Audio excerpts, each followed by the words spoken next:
ಈಗ ಟಿವಿಕೆ ಬೇಕಾಗಿರುವಂತದ್ದು ಇನ್ನು 2 ಸ್ಥಾನಗಳು. ಸೊ ಆ 2 ಸ್ಥಾನಗಳು ನನಗೆ ಯಾರು ಬೆಂಬಲ ಕೊಡ್ತಾರೆ ಅನ್ನುವಂಥದ್ದನ್ನ ಅವರು ಎದುರು ನೋಡ್ತಾ ಇದ್ದಾರೆ. ಅದರಲ್ಲೂ ಕೂಡ ವಿಸಿಕೆ ಇಂದ ಬೆಂಬಲ ಸಿಗಬೇಕು ಅನ್ನುವಂಥ ಒಂದು ನಿರೀಕ್ಷೆಯಲ್ಲಿದ್ದಂತಹ ವಿಜಯ್ ಈಗ ವಿಸಿಕೆ ಮುಖ್ಯಸ್ಥರ ಭೇಟಿಗೆ ಮುಂದಾಗಿದ್ದಾರೆ. ಸ್ವತಃ ತಾವೇ ಹೋಗಿ ಮಾತಾಡೋದಕ್ಕೆ ವಿಸಿಕೆ ಮುಖ್ಯಸ್ಥರಾಗಿರುವಂತಹ ತಿರುಮಾವಲವನ್ ಅವರನ್ನ ಭೇಟಿ ಆಗ್ತಾ ಇದ್ದಾರೆ. ಖುದ್ದು ಭೇಟಿಯಾಗಿ ಬೆಂಬಲವನ್ನ ಕೋರಲಿರುವಂತಹ ವಿಜಯ್ ಈಗ, ಯಾಕಂದ್ರೆ ನಿನ್ನೆ ಎಡಪಕ್ಷದ ಕಚೇರಿಗೆ ಭೇಟಿ ಕೊಟ್ಟಿದ್ರು ವಿಜಯ್. ಅದಾದ ನಂತರ ಎಡಪಕ್ಷದವರು ಕೂಡ ಬೇಷರದ ಬೆಂಬಲವನ್ನ ನೀಡಿದ್ರು. ಬಟ್ ಇನ್ನು ವಿಸಿಕೆ ಜೊತೆಗೆ ನೇರವಾಗಿ ವಿಜಯ್ ಮಾತಾಡಿಲ್ಲ ಅಂತಾನೆ ಹೇಳಲಾಗ್ತಾ ಇದೆ. ಟಿವಿಕೆಯ ಮುಖ್ಯಸ್ಥರು ಕೆಲವರು ಮಾತಾಡಿದ್ದಾರೆ. ಸೊ ರಿಸಲ್ಟ್ ಬಂದ ನಂತರವೂ ಕೂಡ ನಾವು ಗಮನಿಸಿದ್ರೆ ವಿಜಯ್ ಎಲ್ಲೂ ಯಾವುದೇ ಪಕ್ಷದ ಜೊತೆಗೆ ನೇರವಾಗಿ ಒನ್ ಟು ಒನ್ ಮಾತಾಡಿರುವಂತದ್ದಿಲ್ಲ.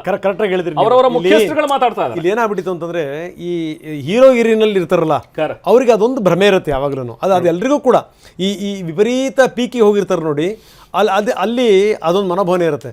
ಇಷ್ಟೇ ಬಂದೀನಿ ನಾನು, ಇನ್ನು ಅವರೇ ಹುಡುಕೊಂಬಂದು ಕೊಡ್ತಾರೆ ಅನ್ನುವಂಥ ಮಾತು. ಅದಕ್ಕೆ ನೋಡಿ, ಪರಿಸ್ಥಿತಿಗೆ ತಕ್ಕಂತೆ ಮನಸ್ಥಿತಿ ಬದಲಾಗಬೇಕು ಅಂತ ಹೇಳಿ ಬದಲಾಗಬೇಕು. ಸೊ ಯಾಕಂದ್ರೆ ಯಾರ ಹತ್ರ ಹೋಗಬೇಕು ಈ ಸಂದರ್ಭದಲ್ಲಿ ಚಿಕ್ಕವರಾಗಬೇಕು, ರಾಜಕೀಯ ಚಿಕ್ಕವರಾಗಬೇಕು ಈ ಸಂದರ್ಭದಲ್ಲಿ. ಇಲ್ಲಿ ತನಕ ಇದ್ದಿದ್ದು ಬೇರೆ. ಇಲ್ಲಿ ತನಕ ಹೆಂಗ್ ಗೊತ್ತಾ, ನೀವೊಬ್ಬರೇ ಸಿನಿಮಾದಲ್ಲಿ ನೀವೊಬ್ಬರೇ ಹೀರೋ.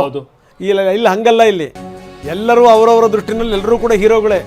ಹಿಂಗಾಗಿ ಏನು ಅಂದ್ರೆ ವಿಸಿಕೆ ಕರೆದಂತ ಸುದ್ದಿಗೋಷ್ಠಿ ದಿಢೀರ್ ಮುಂದೂಡಿಕೆ ಆಗಿದೆ. ಕಾರಣ ಏನಪ್ಪಾ ಅಂತಂದ್ರೆ ವಿಜಯ್ ಅವರೇ ಹೋಗಿ ವಿಸಿಕೆ ನಾಯಕರನ್ನ ಭೇಟಿ ಮಾಡ್ತಾರೆ. ಅವ್ರು ಹೋಗಿ ಅವ್ರು ಮನವೊಲಿಸ್ತಾರೆ. ಇಲ್ಲೊಂದು ಮತ್ತೊಂದು ಟ್ವಿಸ್ಟ್ ಸಿಕ್ಕಿದೆ. ಈಗ ಪತ್ರಿಕಾಗೋಷ್ಠಿ ಈಗ ಮುಂದಕ್ಕೆ ಹೋಗಿದೆ. ಬನ್ನಿ, ಹರೀಶ್ ನಮ್ಮೊಂದಿಗೆ ಈಗ ನೇರ ಸಂಪರ್ಕದಲ್ಲಿದ್ದಾರೆ. ಹರೀಶ್, ಭಾಳ ಗಮನಿಸಬೇಕಾದಂಥ ಸಂಗತಿ ನೋಡಿ, ಒಂದು ಕಡೆಗೆ ಇವರ ಮನಸ್ಥಿತಿ ಏನು ಅಂತ. ಯಾಕಂದರೆ ಈ ತಿರುಮಾವಳನ್ನು ಏನು ನಿರ್ಧಾರಕ್ಕೆ ಬರ್ತಾರೆ ಏನು ಅನ್ನುವಂಥದ್ದು ಇದೆಲ್ಲ ಒಂದು ದೊಡ್ಡ ಸಂಗತಿ. ಇಲ್ಲೆಲ್ಲೋ ಒಂದು ಕಡೆಗೆ DMKಯ ಪ್ರಭಾವವೂ ಕೂಡ ಭಾಳ ದೊಡ್ಡ ಮಟ್ಟಿಗೆ ಇದೆ ಅನ್ನುವಂಥದ್ದು.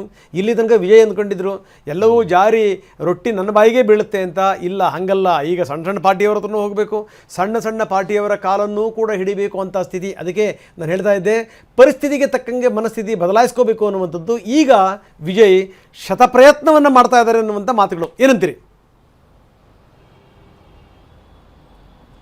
ಹೌದು ರಂಗನಾಥ್, ಇಲ್ಲಿ ತೆರೆಮರೆಯಲ್ಲಿ DMK ತಂತ್ರಗಾರಿಕೆಯನ್ನ ಮಾಡ್ತಿರುವಂತಹದ್ದು ಸ್ಪಷ್ಟ ಆಗ್ತಾ ಇದೆ. ಯಾಕೆಂತಂದ್ರೆ ಏನ್ ತಂತ್ರಗಾರಿಕೆ ಮಾಡ್ತಾ ಇದೆ ಅನ್ನುವಂತಹದನ್ನ CPM ನಾಯಕರೇ ಹೇಳಿರುವಂತಹದ್ದು. ನಿನ್ನೆ ಒಂದು ಖಾಸಗಿ ಚಾನೆಲ್ ನಲ್ಲಿ CPM ನಾಯಕರು ಮಾತಾಡುವಾಗ ಹೇಳ್ತಾರೆ, ನಮಗೆ DMK ನಾಯಕರು ಹೇಳ್ತಾರೆ AIADMK ಸರ್ಕಾರ ರಚನೆ ಆಗುತ್ತೆ, ನಾವು ಬಾಹ್ಯವಾಗಿ ಬೆಂಬಲ ಕೊಡ್ತೀವಿ, ನೀವು ಕೂಡ AIADMK ಸರ್ಕಾರಕ್ಕೆ ಬೆಂಬಲವನ್ನ ಕೊಡಬೇಕು, ಆ ನಿಟ್ಟಿನಲ್ಲಿ ಸಿದ್ಧ ಇರಿ ಅಂತ ಸ್ಟಾಲಿನ್ ಅವರು ಎಡಪಕ್ಷಗಳ ನಾಯಕರಿಗೆ ಮನವಿಯನ್ನ ಮಾಡ್ಕೊಳ್ತಾರೆ. ಆದ್ರೆ ಎಡಪಕ್ಷದ ನಾಯಕರು ಅದನ್ನ ತಿರಸ್ಕರಿಸಿದ್ದೀವಿ, ನಾವು ಯಾವುದೇ ಕಾರಣಕ್ಕೂ ನಾವು AIADMK ಜೊತೆ ನಾವು ಹೊಂದಾಣಿಕೆಯನ್ನ ಮಾಡ್ಕೊಳ್ಳಲ್ಲ, ಅವರೀಗ NDA ಜೊತೆ ಇರೋದ್ರಿಂದ, NDA ಮೈತ್ರಿಕೂಟದ ಭಾಗ ಆಗಿರೋದ್ರಿಂದ ಅವರ ಜೊತೆ ನಾವು ಹೊಂದಾಣಿಕೆ ಮಾಡಿಕೊಳ್ಳುವಂತಹ ಪ್ರಶ್ನೆಯೇ ಇಲ್ಲ, ಹಾಗಾಗಿ ನಾವು TVK ಪಕ್ಷಕ್ಕೆ ಬೆಂಬಲವನ್ನ ಕೊಡ್ತಾ ಇದ್ದೀವಿ ಅನ್ನುವಂಥದ್ದನ್ನು ಕೂಡ ಎಡಪಕ್ಷಗಳ ನಾಯಕರು ಹೇಳ್ತಾರೆ.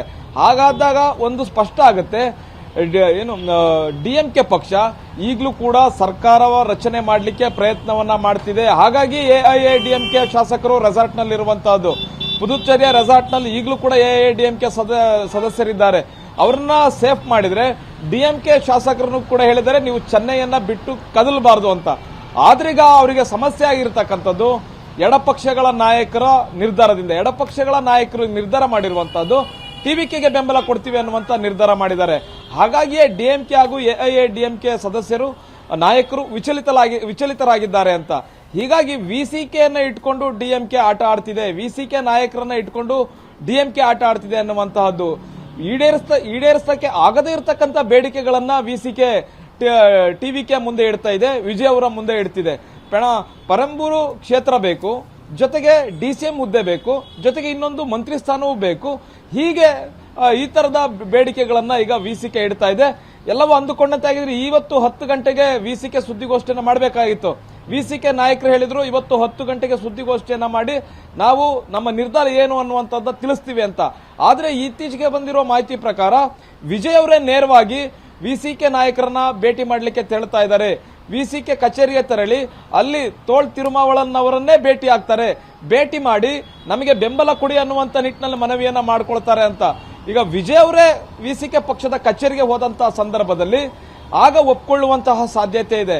ಈಗ ಷರತ್ತುಗಳಿಗೆ ಒಪ್ಕೊಳ್ಳದಲ್ಲೇ ಇದ್ದಿದ್ರೆ ಅಥವಾ ವಿಸಿಗೆ ಬಗ್ಗನೆ ಇದ್ದಿದ್ರೆ ಯಾವುದೇ ಕಾರಣಕ್ಕೂ ವಿಜಯ್ ಅವರು ಆಗ ಒಂದು ಕಚೇರಿಗೆ ಹೋಗುವಂತಹ ಪ್ರಯತ್ನವನ್ನ ಮಾಡ್ತಿರ್ಲಿಲ್ಲ. ಈಗ ವಿಜಯ್ ಅವರೇ ವಿಸಿಕೆ ಕಚೇರಿಗೆ ಹೋಗ್ತಿದ್ದಾರೆ ಅಂತಂದ್ರೆ ಒಪ್ಪಿತ ಆಗಿದೆ, ಬೆಂಬಲ ಕೊಡೋದಕ್ಕೆ ವಿಸಿಕೆ ಸಿದ್ಧ ಆಗಿದೆ ಅನ್ನುವಂತ ನಿಟ್ಟಿನಲ್ಲಿ ಅರ್ಥ ಬರುತ್ತೆ. ಹಾಗಾಗಿ ವಿಜಯ್ ಅವರು ವಿಸಿಕೆ ಪಕ್ಷದ ಕಚೇರಿಗೆ ತೆರಳಿ ಅಲ್ಲಿ ತೋಳ್ ತಿರುಮಾವಳನ್ನವರನ್ನೇ ಭೇಟಿಯಾಗಿ ಬೆಂಬಲ ಕೊಡಿ ಅನ್ನುವಂತ ನಿಟ್ಟಿನಲ್ಲಿ ಮನವಿಯನ್ನ ಮಾಡ್ಕೊಳ್ತಾರೆ ಅನ್ನುವಂತಹದ್ದು. ಮತ್ತೆ ವಿಸಿಕೆ ಹಾಕಿರ್ತಕ್ಕಂತ ಬೇಡಿಕೆ ಷರತ್ತುಗಳಿಗೆಲ್ಲವೂ ಕೂಡ ಟಿವಿಕೆ ಒಪ್ಕೊಂಡಿದ್ಯಾ ಇಲ್ವಾ ಅನ್ನುವಂಥದ್ರ ಬಗ್ಗೆ ಇನ್ನೂ ಸ್ಪಷ್ಟತೆ ಸಿಕ್ಕಿಲ್ಲ. ಹಾಗಾಗಿ ವಿಸಿಕೆ ಬೆಂಬಲ ಸರ್ಕಾರ ರಚನೆಗೆ ಬಹಳಷ್ಟು ಅಗತ್ಯ ಇದೆ. ಮುಸ್ಲಿಂ ಲೀಗ್ ಕೂಡ ಹೇಳಿದೆ, ನಾವು ಡಿಎಂಕೆಯನ್ನ ಬಿಟ್ಟು ಬರೋದಿಲ್ಲ ಅನ್ನುವಂತದನ್ನ ಸ್ಪಷ್ಟವಾಗಿ ಹೇಳಿರೋದ್ರಿಂದ ಈಗ ವಿಸಿಕೆ ಮಾತ್ರ ಉಳಿದಿರುವಂತಹದ್ದು. ವಿಸಿಕೆಯ ಬೆಂಬಲವನ್ನ ಮಾತ್ರ ಈಗ ವಿಸಿಕೆ ಬೆಂಬಲ ಕೊಟ್ರೆ ಮಾತ್ರ ಸರ್ಕಾರ ರಚನೆಗೆ ರಾಜ್ಯಪಾಲರು ಅವಕಾಶನ ಕೊಡ್ತಾರೆ. ಎಸ್, ಥ್ಯಾಂಕ್ ಯು ಹರೀಶ್ ತಮ್ಮ ಡೀಟೇಲ್ಸ್ಗೆ.